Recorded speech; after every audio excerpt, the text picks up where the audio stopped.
하나님 아버지 감사합니다. 오늘 산지교회 주일 예배를 허락하시고 이렇게 저희를 예배 자리로 부르시니 감사합니다. 아버지, 이 시간 말씀 가운데 성령님 충만히 임재해 주시옵소서. 성령님으로 전하여지는 말씀이 우리 모든 성도님들의 마음밭에 심기우게 하여 주시옵소서.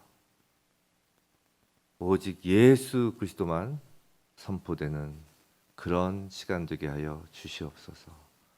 온전히 주님 손에 의탁합니다. 감사하고 예수 그리스도 이름으로 기도드립니다. 아멘. 시작하기 전에 제가 이제 새벽 예배 고린도전서가 끝났어요. 제가 이제 새벽 예배 인도할 때, 그래서 다음 이번 주죠. 이번 주 수목금을 제가 이제 하기로 했는데 욥기를 할까 합니다. 욥기.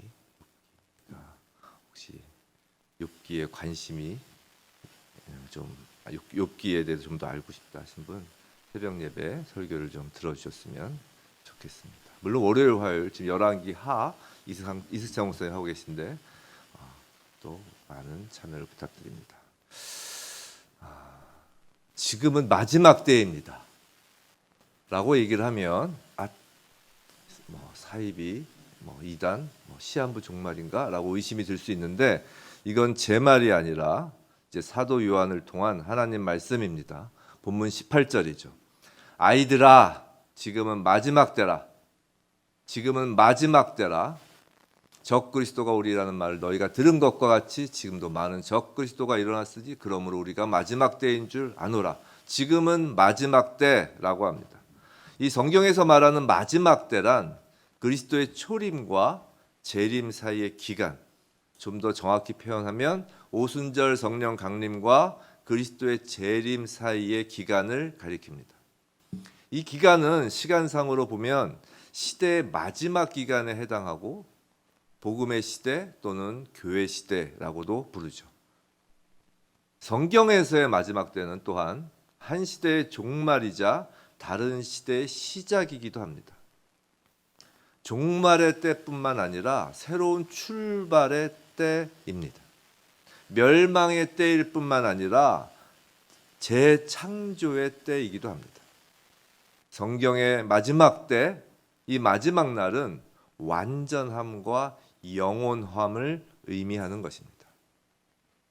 그렇기 때문에 마지막 때를 살고 있는 우리에게 가장 중요한 문제는 옛 심판으로 멸망할 것인가 아니면 새로운 영광으로 들어갈 것인가의 문제입니다. 성경은 계속해서 이 양자택일을 사람들에게 재촉하고 있는 것입니다. 해체될 운명에 있는 구세대에 가담할 것인가, 그리스도와 함께 하나님의 새로운 세계에 들어갈 것인가 중 한 편을 택하라고 합니다. 여기에는 긴급성이 있습니다. 긴급성이라고 하면 이런 생각을 할 수 있죠. 초대교회 그 사도들이 활동하던 때로부터 거의 2000년이 지나도록 예수님이 재림하지 않으셨는데 뭐가 긴급하냐라는 생각을 할 수 있습니다. 그런데요, 하나님의 시간은 우리의 시간과 다릅니다. 베드로후서 3장 8절, 사랑하는 자들아, 주께는 하루가 천년 같고 천년이 하루 같다는 이 한 가지를 잊지 말라. 이 원어에 따르면 잊지 말라 정도가 아니라 가슴에 새겨라 라는 말이에요. 우리에겐 2000년이지만 하나님 시간으론 이틀밖에 지나지 않은 것과 같다는 겁니다. 하나님은 물론 인간의 역사 속에서 일하시지만 하나님의 시간 자체는 인간의 시간을 초월한 시간입니다. 이 긴박성에 대해서는 베드로후서 그 다음 구절을 보면 우리가 피부로 느낄 수 있습니다. 베드로후서 3장 9절 10절 말씀이에요. 우리 한 목소리 한번 읽어보겠습니다. 시작. 주의 약속은 어떤 이들이 더디다고 생각하는 것 같이 더딘 것이 아니라 오직 주께서는 너희를 대하여 오래 참으사 아무도 멸망하지 아니하고 다 회개하기에 이르기를 원하시느니라. 그러나 주의 날이 도둑같이 오리니 그날에는 하늘이 큰 소리로 떠나가고 물질이 뜨거운 불에 풀어지고 땅과 그 중에 있는 모든 일이 드러나리로다. 더딘 것이 아니라 회개하여 돌아오도록 오래 참으시는 것이라는 겁니다. 그러나 10절 주님 재림의 날은 도둑같이 올 것이라고 합니다. 도둑이 미리 절도할 시간을 알려주지 않죠. 갑자기 느닷없이 벌어집니다. 그래서 긴박한 것입니다. 그런데 우리 인간의 시간으로 2000년이나 지나서 그런지 아니면 예수 재림의 믿음이 없어져서인지 모르지만 그리스도인들 가운데 많은 사람들은 마치 내일은 예수님이 오시지 않을 것처럼, 아니 적어도 내가 살아있는 동안에는 안 오실 것처럼 생각하며 전혀 긴박감을 갖지 않고 양자택일을 미루는 듯한 일상을 살고 있습니다. 긴박감은 오히려 사탄 쪽에서 발견됩니다. 마지막 때인 것을 알 수 있는 징표로서 많은 적그리스도가 나타났었고 지금도 더욱 많고 다양한 모습으로 나타나고 있는 것입니다. 말 그대로 사탄은 발등에 불이 떨어진 거예요. 지난주 설교에서처럼 사탄은 예수님과의 싸움에서 패배한 이후 이제 자신에게 남은 시간이 얼마 남지 않았다는 것을 안 것입니다. 우리가 집에서 이제 벌레를 이렇게 잡을 때 보면 그냥 가만히 있으면 천천히 움직이다가 갑자기 우리가 잡으려고 딱 내리치려고 하면 갑자기 그때부터 벌레가 엄청 빠른 속도로 움직이고 발버둥 치는 모습을 봅니다. 그와 같이 사탄은 마지막 때이기에 엄청 바쁜 겁니다. 많은 적그리스도들이 일어나는 것은 사탄이 마지막 발버둥을 치는 모습이며 바로 지금이 마지막 때임을 알려주는 것입니다. 사랑하는 성도 여러분, 지금은 마지막 때입니다. 긴박한 때입니다. 양자택일을 하여야 하는 때입니다. 인생의 순간마다 모든 결정의 시기마다 우리는 하나님과 함께 할 것인가 아니면 하나님을 대적하고 배반하는 악의 힘과 함께 할 것인가의 선택을 하여야 합니다. 그런데 이를 위해서는 먼저 적그리스도인지 여부를 분별할 수 있어야 하죠. 이 적그리스도라는 말은 이 요한이 쓰는 그 독특한 말입니다. 요한 서신, 요한의 기록에만 나오는 단어예요. 적그리스도는. 바울 서신은 이제 거짓 선생, 거짓 교사 이렇게 표현이 되죠. 이 적그리스도는 안티크리스토스, 크리스토스 안티. 그래서 헬라어에서 이 안티라는 전치사가 있는 건데 이 안티라는 전치사는 두 가지 의미가 있습니다. 하나는 뭐뭐에 반대한다. 우리 안티 이럴 때 반대한다 그런 뜻이 있죠. 이런 반대한다는 뜻이고 다른 하나는 무엇 대신에라는 뜻이 있습니다. 즉 적그리스도란 공공연하게 그리스도에 대적하는, 그리스도에 반대하는 자 세력을 뜻하고 또 한편으로 그리스도 대신에 자신을 내세우고 그리스도 자리에 앉으려는 그 세력을 뜻합니다. 이 공공연하게 적대시하는 그 적그리스도는 그나마 분별할 수 있지만 분별하기 좀 그래도 쉽죠. 그렇지 않고 교회와 기독교인의 그 사회 안에서 교활하게 이 그리스도의 지위를 탈취하려는 세력은 사실 분별이 쉽지 않습니다. 그래서 19절 우리 다시 한번 읽어볼까요? 시작. 그들이 우리에게서 나갔으나 우리에게 속하지 아니하였나니 만일 우리에게 속하였더라면 우리와 함께 거하였으려니와 그들이 나간 것은 다 우리에게 속하지 아니함을 나타내려 함이니라라고 해요. 자, 다시 보면 우리나라뿐만이 아니라 이 세계적으로도 이 이단 종교의 거의 대부분이 교회 내부에서 발생하였습니다. 우리나라에서도 이름 있는 이단은 거의 대부분 정통 교회 출신입니다. 통일교가 그렇죠. 뭐 신천지도 마찬가지입니다. 구원파도 그래요. 박옥수인가 박수옥인가 그 이단도 마찬가지죠. 그 교주들은 모두가 교회에 몸담았던 사람들입니다. 그래서 더욱 분별이 어렵고 위험합니다. 그럼 왜 그렇게 교회를 통한 이단이 많을까요? 사실 다른 종교, 예를 들어 뭐 불교, 이슬람, 뭐 힌두교 등에서는 이렇게 분파는 있어도 기독교처럼 이단이 많다는 이야기를 들어본 적이 없습니다. 그건 기독교에서 간직한 진리가 진짜이고 귀한 것이기 때문이에요. 우리가 이 짝퉁을 만드는 이유를 보면 짝퉁을 만든 이유는 진짜가 값어치가 나가기 때문인 것입니다. 그렇죠? 이 적그리스도가 등장하는 까닭은 그리스도가 진리이고 가장 귀한 보배이기 때문이죠. 그래서 교회에 이단이 더 많이 발생하는 것입니다. 너무도 귀하기에 그 귀한 그리스도의 자리를 탐내며 이단이 등장하는 것입니다. 그래서 그 이단 종교의 우두머리를 교주라고 하는 거예요. 교회의 주인은 그리스도인데 이 주인 자리에 앉고 싶으니 이제 교회에 속할 수 없고 궁극적으로 정통 기독교 교리를 주장하는 사람들과 관계를 끊고 이제 교회에서 나가게 됩니다. 그들이 나간 것은 다 우리에게 속하지 아니함을 나타내려 함이니라 라고 사도 요한은 적그리스도임을 알 수 있는 표징으로 그들이 교회를 나가는 것을 보면 안다고 합니다. 교회는 그리스도의 몸이기에 적그리스도가 교회에 속하지 않는 것은 너무도 당연한 이치인 것입니다. 이단이란 한자어는 다를 이자의 끝단자예요. 이단도 교회에서 시작됐기 때문에 성경 지식을 많이 알고 있습니다. 어쩌면 우리보다 더 훨씬 많이 알고 있어요. 왜냐하면 뭔가를 다르게 하려고 그러면 많이 알아야 다르게 하잖아요. 그런데 성경 지식을 많이 알고 있는데 끝부분이 다른 것입니다. 다 다르면 성경 처음부터 끝까지 다 새로 쓰면 누가 믿겠어요. 근데 살짝 끝부분이 다른 것입니다. 그래서 분별이 더욱 어려운 것이죠. 사도 요한은 특별히 우리가 조심해야 할 그 적그리스도를 분별할 방법을 이제 알려줍니다. 분별의 기준은 예수 그리스도입니다. 22절, 23절 우리 다시 한번 읽겠습니다. 시작. 거짓말하는 자가 누구냐? 그리스도이심을 부인하는 자가 아니냐? 아버지와 아들을 부인하는 또한 아버지가 없을 때 아들을 시인하는 자에게는 아버지도 있느니라. 거짓말하는 자, 적그리스도는 거짓말하는 자입니다. 우리가 사단을 거짓의 아비라고 성경이 말하듯이 이 사단의 자식인 적그리스도는 거짓말하는 자입니다. 그 거짓말 중 최대의 거짓말은 예수께서 그리스도이심이라는 것을 부인하는 것입니다.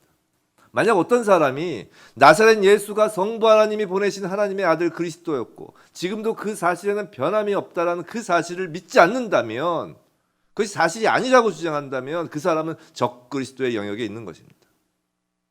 거짓 종교인들은 이렇게 미혹합니다. 예수에 대해서는 너희와 우리의 의견은 다를지도 모르지만 하나님에 대해서는 너희나 우리나 같은 것을 믿고 있어 라고 미혹합니다. 아들에 대해서는 서로 다르지만 아버지에 대해서는 서로 의견이 일치한다 라고 하는 것입니다. 그에 대한 사도 요한의 대답은 분명합니다. 아들을 부인하면서도 아버지가 있다라고 말하는 것은 불가능하다는 것입니다. 성경은 일관해서 예수를 떠나서는 하나님을 알 수 없다고 합니다. 예수님 말씀이에요. 요한복음 12장 44절 45절 유명한 말씀이죠. 예수께서 외쳐 이르시되 강조하시는 겁니다. 나를 믿는 자는 나를 믿는 것이 아니요 나를 보내신 이를 믿는 것이며 나를 보는 자는 나를 보내신 이를 보는 것이니라. 요한복음 14장 6절 7절 예수께서 이르시되 내가 곧 길이요 진리요 생명이니 나로 맘지 않고는 아버지께로 올 자가 없느니라.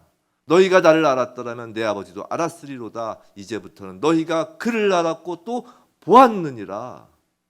성도 여러분, 사람들은 오직 예수를 통해서만 하나님을 알고 예수를 통해서만 하나님께 나아갈 수 있는 것입니다. 예수를 떠나서는 하나님을 알 수 없으며 예수를 부인하는 것은 곧 동시에 하나님을 부인하는 것입니다.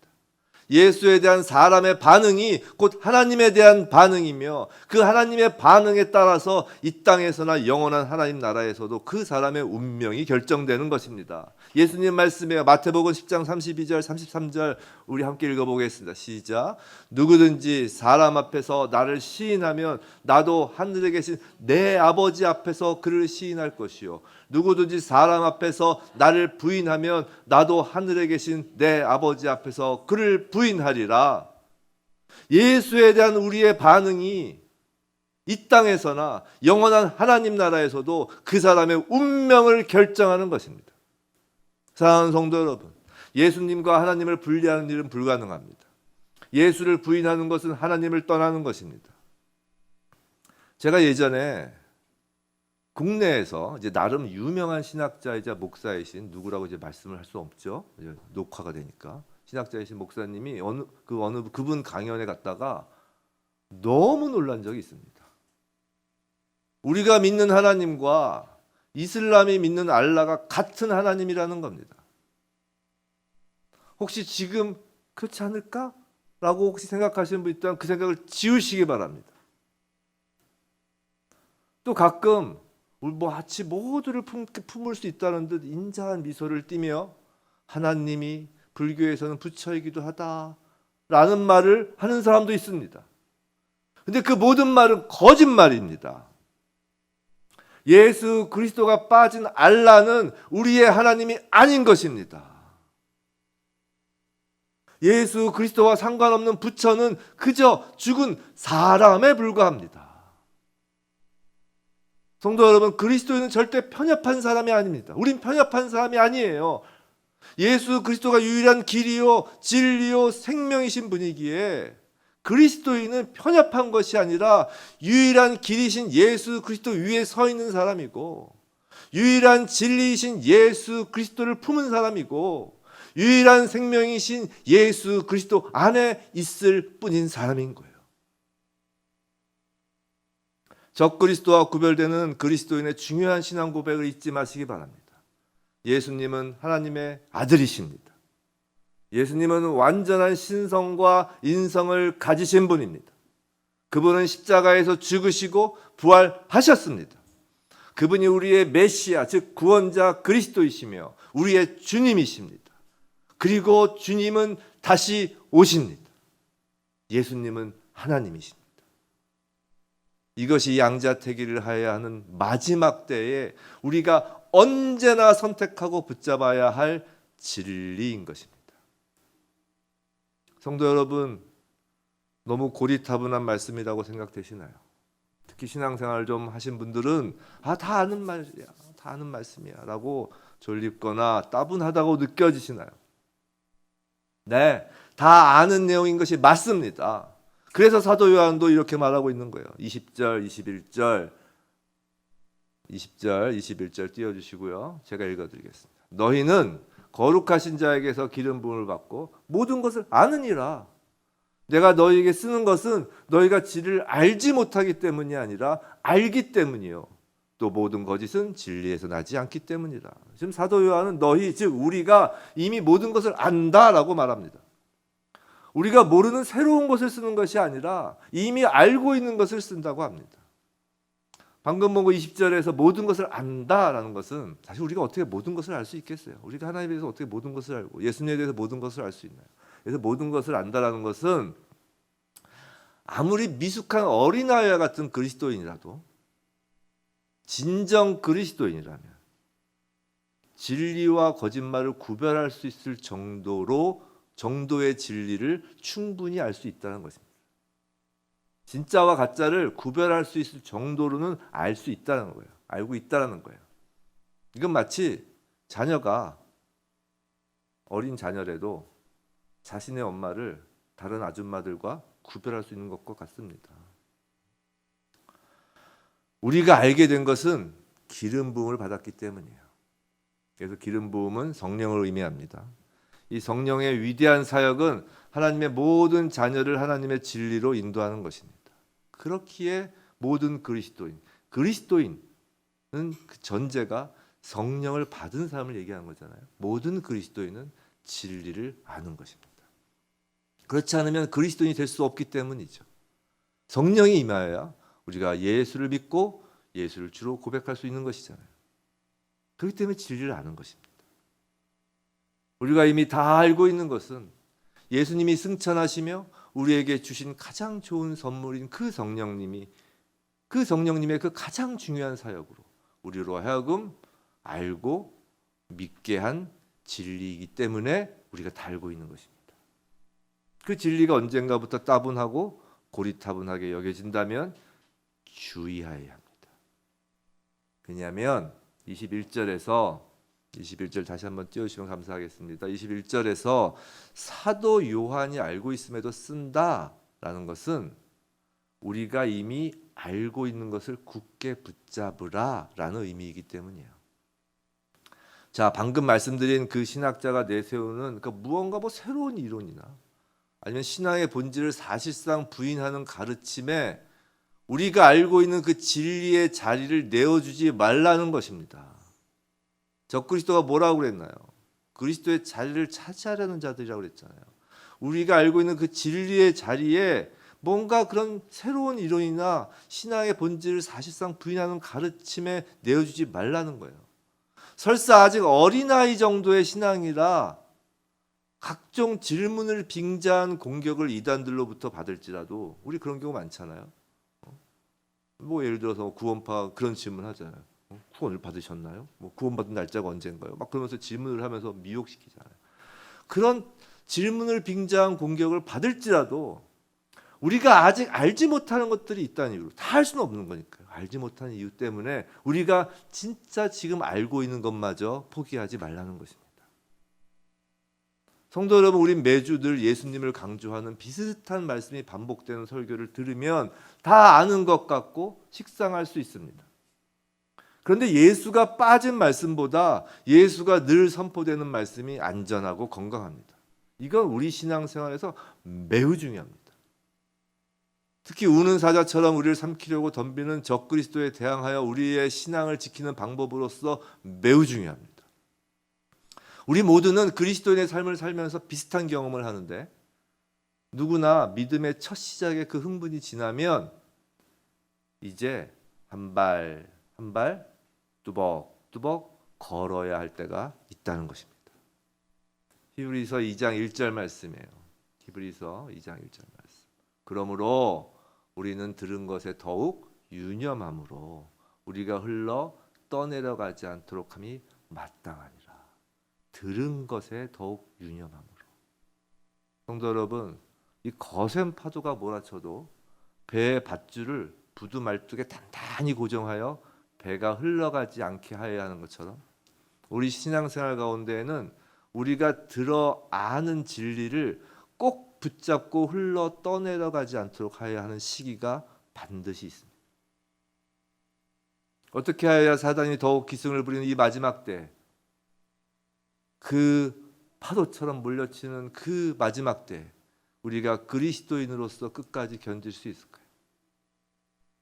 그것이 24절, 25절 말씀입니다. 우리 함께 읽어보겠습니다. 너희는 처음부터 들은 것을 너희 안에 거하게 하라. 처음부터 들은 것이 너희 안에 거하면 너희가 아들과 아버지 안에 거하리라. 그가 우리에게 약속하신 것은 이것이니 곧 영원한 생명이니라. 사도 요한은 우리에게 그리스도인으로서 마지막 때에 그리스도인의 정체성을 지키는 방법을 거하라는 단어를 반복하며 알려주고 있습니다. 이 거하다라는 말에는 그 원어의 뜻은 영구적인 주소를 정하다라는 뜻이 담겨 있어요. 만약 우리가 그리스도인으로 살아가길 원한다면 새로운 사상이나 새로운 이론이 아니라 처음부터 들은 것, 즉 선지자들과 처음 사도들이 우리에게 전한 말씀, 즉 기록된 말씀 속에 있는 하나님의 진리가 우리 마음과 생각을 영구적인 집으로 삼아 정착할 수 있도록 해야만 한다는 것입니다. 현대 그리스도인들이 이단과 같은 적그리스도에게 넘어가는 데는 어쩌면 그리스도인의 삶을 살면서 겪는 체험에 대해 이야기하는 데만 많은 시간을 보내고 있는 것에도 이유가 있을 수 있습니다. 반면에 하나님의 성품, 성부, 성자, 성령 삼위일체 하나님, 예수 그리스도의 죽음과 부활 생명, 인간의 죄성, 구원을 통해 나타난 하나님의 은혜, 예수님을 닮아가는 과정인 성화, 그리고 하나님 나라 영광에 대한 소망을 진지하게 생각하는 데는 별로 시간을 투자하지 않기 때문일 수 있습니다. 다 안다고 생각하기 때문이죠. 그런데 이런 진리들은 우리의 마음과 의지 속에서 생생하게 살아 있어야 합니다. 우리가 그리스도인으로 살아가기 위해 진리를 담고 있는 이 생명의 말씀을 늘 반복해서 먹어야 하는 이유입니다. 생각해 보세요. 운동선수가 훈련을 합니다. 아직 몸에 뵐 때까지, 자기 몸에 뵐 때까지 훈련을 하죠. 그렇게 훈련을 하여야 필요한 순간 최상의 상태에서 필요한 동작이 나오는 것입니다. 그런 것처럼 우리 그리스도인의 삶도 마찬가지예요. 안다고 생각하는 진리가 우리 삶 속에 깊이 역사할 수 있으려면 시간과 반복이 필요합니다. 아무리 다 자랐다고 해도 우리가 살기 위해서는 일용할 양식이 계속 필요하듯이, 아무리 신앙이 성숙하였다 해도, 아무리 진리를 안다고 해도 우리가 영원한 생명을 공급하는 그 진리이신 하나님의 말씀을 더 이상 먹지 않아도 되는 일은 결코 일어나지 않을 것입니다. 우리가 하나님 안에 거하면서 그분에 대한 지식과 그분을 향한 사랑을 더욱 깊이 쌓으며 열매 맺는 그리스도인이 되는 길은 삶 속에서 그분의 진리를 가장 중요한 것으로 삼고 반복해서 듣고 읽고 새기는 것입니다. 하나님은 누구보다 인간에 대해서 잘 아세요. 아주 금방 잊어버리는 것을 너무나 잘 압니다. 그래서 성경 66권을 보세요. 다양한 버전으로 하나의 진리를 말씀하시고 있는 거죠. 성경에 여러 개의 진리가 담기는 게 아니에요. 진리는 단 하나입니다. 예수 그리스도입니다. 성경 66권을 통해서 시로도 예언서로도 여러 가지 형태로 계속 반복해서 알려주시는 것입니다. 우리를 너무나 잘 아시기 때문이죠. 우리 저와 여러분이 우리의 삶 속에서 그 진리이신 말씀을 정말 반복 듣고 읽고 하는 것을 더 이상 따분하다고 여기지 않는 저와 여러분 되길 축원합니다. 그리고 적그리스도들에 대하여 흔들림 없는 이 그리스도인이 되기 위해서는 이 하나님의 기름 부음, 즉 성령의 가르침을 받아야 하죠. 그것이 26절, 27절입니다. 26절, 27절. 너희를 미혹하는 자들에 관하여 내가 이것을 너희에게 썼노라. 27절 함께 읽겠습니다. 너희는 주께 받은 바 기름 부음이 너희 안에 거하나니 아무도 너희를 가르칠 필요가 없고 오직 그의 기름 부음이 모든 것을 너희에게 가르치며 또 참되고 거짓이 없으니 너희를 가르치신 그대로 주 안에 거하라. 26절 보면 미혹하는 이라고 나와 있어요. 적그리스도들은 미혹하게 하는 자들입니다. 그래서 미혹하다라는 헬라어는 플라나오라는 말인데 이 말에서 이제 플래닛이라는 그 행성이라는 단어가 이제 파생된 거예요. 우리가 별을 보면 항성이 있고 태양은 항성이죠. 행성이 이렇게 막 돌잖아요. 그 플라나오라 미혹하다라는 단어에서 그 파생된 건데 그게 무슨 의미냐면 방황하게 만들다라는 뜻이에요. 고대인들이 볼 때는 이 행성들은 방황하는 것처럼 보였던 것이죠. 이렇게 항성은 이제 딱 고정되어 있고 방황하게 만드는 것입니다. 미혹한다는 것. 이 적그리스도인 거짓 교사는 이 과장된 주장과 교묘한 이론을 가지고 확신이 약한 아니면 확신이 없는 그리스도인들을 이리저리 방황하게 만드는 것입니다. 이런 배경에서 27절에서 사도 요한은 아무도 너희를 가르칠 필요가 없다라고 하죠. 아무도 너희를 가르칠 필요가 없다. 이 말은 배울 필요가 없다는 말이 아니에요. 만약 이 말을 그리스도인이 더 이상 배울 필요가 없다라는 뜻으로 말했다면 지금 사도 요한이 이 서신조차 쓸 필요조차 없는 것이죠. 배울 필요가 없다는 게 아니라 당시에는 영지주의, 또 지금 같으면 각종 이단 사설을 가르치는 자들을 염두에 두고 그런 자들에게 배울 필요가 없다라는 거예요. 그가 뜻하는 것은 성령님이 성도 한 사람 한 사람을 가르치는 거룩한 교사이기 때문에 다른 어떤 은밀하다고 얘기하는 지식, 아주 새롭다 하는 이론도 필요 없다는 것입니다. 우리가 이단을 전도라고 얘기 하는 사람들 보면 항상 그러잖아요. 도를 아십니까? 새로운 것을 뭔가 알려주려고 하고 뭔가 은밀한 걸 자신들만이 알고 있는 것처럼 이렇게 알려주려고 하잖아요. 그런 것들이 필요 없다는 겁니다. 이런 거예요. 가르치시는 선생님은 주님의 은혜로 우리 안에 오신 은혜로 주신 성령님입니다. 가르치는 분은 우리 안에 내주하시는 성령님이세요. 또 그럼 가르쳐지는 그 교재는 성령님이 선지자들과 사도들을 통해 증거하신 말씀입니다. 성경이에요. 즉, 이 강의는 저자직강인 셈입니다. 만일 우리가 하나님 말씀을 손에 들고 하나님의 그 성령을 가슴에 품고 있다면 새로운 것을 쫓아다닐 필요가 없다는 겁니다. 예수를 믿고 주로 영접한 사람은 성령을 받은 사람이고 이 성령을 받은 사람은 예수가 누군지 알게 되므로 진짜와 가짜를 구별하는데 따로 은밀한 지식이나 새로운 이론이 필요가 없다는 것입니다. 우리가 어떤 시험 준비를 한다고 합시다. 그럼 시험 직전에는 새로운 것을 공부하지 않습니다. 시험 직전에 만약에 새로운 것을 공부하는 것을 시험을 망치겠다는 것과 같죠. 그럼 공부를 못하는 사람들의 특징이에요. 막 갑자기 막 새로운 걸 해야 되는 거예요. 근데 시험 직전에는 지금까지 알고 있는 것을 계속 반복해서 감각적으로 시험을 치를 때 좋은 점수를 받는 것입니다. 마찬가지예요. 지금이 마지막 때라는 것입니다. 긴박하다는 것이에요. 이럴 때 새로운 것, 신기한 것, 은밀한 것을 쫓으면 엉망이 된다는 것입니다. 저자직강으로 처음 듣고 알았던 이 복음을 반복해서 우리 DNA에 심기도록 해야 한다는 것입니다. 감각적으로 진리를 분별할 수 있게 해야 된다는 것이에요. 27절 오직 그의 기름 부음이 모든 것을 너에게 가르치며 성령님이 진리를 반복해서 계속 우리를 가르치실 때 우리가 성령의 가르침 안에 거하는 것이고 우리가 성령의 가르침 안에 거한다는 것이 우리가 진리 안에 거한다는 것이고 우리가 진리 안에 거한다는 것이 곧 주 안에 거한다는 것입니다. 28절, 29절 자녀들아 이제 그의 안에 거하라. 이는 주께서 나타내신 바 되면 그가 강림하실 때 우리로 담대함을 얻어 그 앞에서 부끄럽지 않게 하려 합니다. 너희가 그가 의로우신 줄 알면 의를 행하는 자마다 그에게서 난 줄을 알리라. 오늘 본문은 처음 시작할 때 어떻게 시작됐죠? 아이들아 지금은 마지막 때라로 시작되었습니다. 그리고 이제 본문을 마무리하면서 사도 요한은 자녀들아 이제 그의 안에 거하라고 합니다. 마지막 때라 이제 그의 안에 거하라입니다. 마지막 때에 우리가 있어야 할 곳, 우리가 선택해야 할 주소지는 주님 아닙니다. 그 선택을 위하여 내주하시는 성령님이 계속 반복하여 예수 그리스도를 잊지 않도록 하십니다.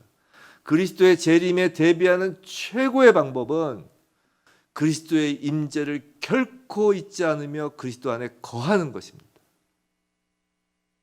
사랑하는 성도 여러분, 우린 누구나 이 세상에 이제 이별을 고하라는 하나님이 정하신 시간을 맞이합니다. 쉽게 말해서 누구나 육신의 생명이 끊어질 때가 옵니다. 근데 우리가 살면서 하나님에 대해 생각해 본 일이 없고 예수를 막연히 그냥 단지 막연하게만 생각한 것에 지나지 않고 별로 생각해 본 일이 없다면 하나님 와라 라는 그 소환 명령은 마치 가공스러운 미지의 세계로의 소환과도 같을 것입니다. 그러나 그와 반대로 우리가 끊임없이 예수 그리스도의 그 임재를 의식하면서 날마다 하나님과 함께 생활하며 하나님 말씀을 듣고 하나님을 찬양하고 예배하고 있다면 하나님의 그 소환은 집으로 오라는 기쁨에 찬 부르심일 것입니다. 그럼 예수 재림의 마지막 날 담대하지 않을 이유가 없는 것입니다. 성도 여러분, 우린 지금 마지막 때를 살고 있습니다. 그렇기에 우리를 방황케 하려고 더욱 사단은 우리를 미혹할 것이고 적그리스도라 칭하여지는 많은 이단, 예수를 대적하는 이데올로기 사상들이 우리를 흔들 것입니다. 더욱 통신과 미디어가 발달한 현대에는 얼마나 많은 정보 매체와 얼마나 많은 그 미디어에 노출되어 있는 그런 현대에는 우리를 공격하는 이 사단의 도구가 더욱 다양해졌습니다. 이럴 때일수록 우리가 붙잡고 있어야 하는 이름은 오직 예수입니다. 새로운 것이 아니라 처음부터 들은 것을 반복하여 우리 안에 거하도록 해야 합니다. 강조하고 반복하고 반복해도 부족합니다. 그것만이 살 길입니다. 우리를 믿음으로 인도하신 성령 하나님이 끝까지 함께 하셔서 우리를 가르쳐 주시고 도와주십니다. 지금 마지막 때, 긴박한 때에 부디 저와 여러분 모두 우리를 삼키려는 적그리스도를 분별하고 내주하신 성령님이 가르치시는 하나님 말씀을 가슴에 담아서 길이요 진리요 생명이신 예수님 안에 거하는 참된 그리스도인으로 살아가길 주님의 이름으로 축원합니다. 우리 말씀을 마치고 시작할 때 불렀던 찬양을 한 곡 부를까 합니다. 우리 내 안에 부어주소서. 신나는 찬양인데요. 우리 성령의 충만함을 기도하면서 마지막 때를 대비하며 이 찬양을 부르길 바랍니다. 내 안에 부어주소서. 성령의 충만한 기름을 내 안에 충만케 하소서. 성령의 기름으로 내 안에 부어주소서. 성령의 충만한 기름을 내 안에 충만케 하소서. 성령의 기름으로 내게 기름 가득할 때 주의 복음 전할 수 있네. 내게 기름 가득할 때 주의 사랑 베푸네. 그날에 우리 주님께서 밤중에 찾아오실 때에 기름 준비된 자만이 잔치 자리 들어가네. 그날에 우리 주님께서 밤중에 찾아오실 때에 기름 준비된 자만이 잔치 자리 들어가네. 내 안에 부어주소서. 성령님을 내 안에 부어주소서. 성령의 충만한 기름을 내 안에 충만케 하소서. 성령의 기름으로 내 안에 부어주소서. 성령의 충만한 기름을 내 안에 충만케 하소서. 성령의 기름으로 내게 기름 가득할 때 주의 복음 전할 수 있네. 내게 기름 가득할 때 주의 사랑 베푸네. 그날에 우리 주님께서 밤중에 찾아오실 때에 기름 준비된 자만이 잔치 자리 들어가네. 그날에 우리 주님께서 밤중에 찾아오실 때에 기름 준비된 자만이 잔치 자리 그날에 우리 주님께서 오시네. 우리 주님께서 밤중에 찾아오실 때에 기름 준비된 자만이 잔치 자리 들어가네. 그날에 우리 주님께서 밤중에 찾아오실 때에 기름 준비된 자만이 잔치 자리 들어가네. 아버지 하나님 감사합니다. 오늘 말씀을 통해 하나님의 시간 속에 마지막 때를 알게 하시고 말세 지말의 긴박성을 깨닫게 하시니 감사합니다. 우리 주님께서 밤중에 찾아오실 날이 언제인지 저희가 알 수 없고 그게 오늘일 수도 있고 내일일 수도 있고 그 긴박성을 깨닫게 하시니 감사합니다.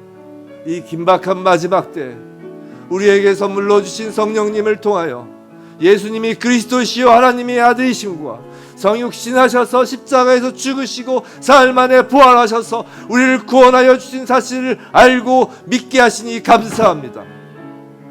참된 보배를 저희에게 발견케 하시니 감사합니다.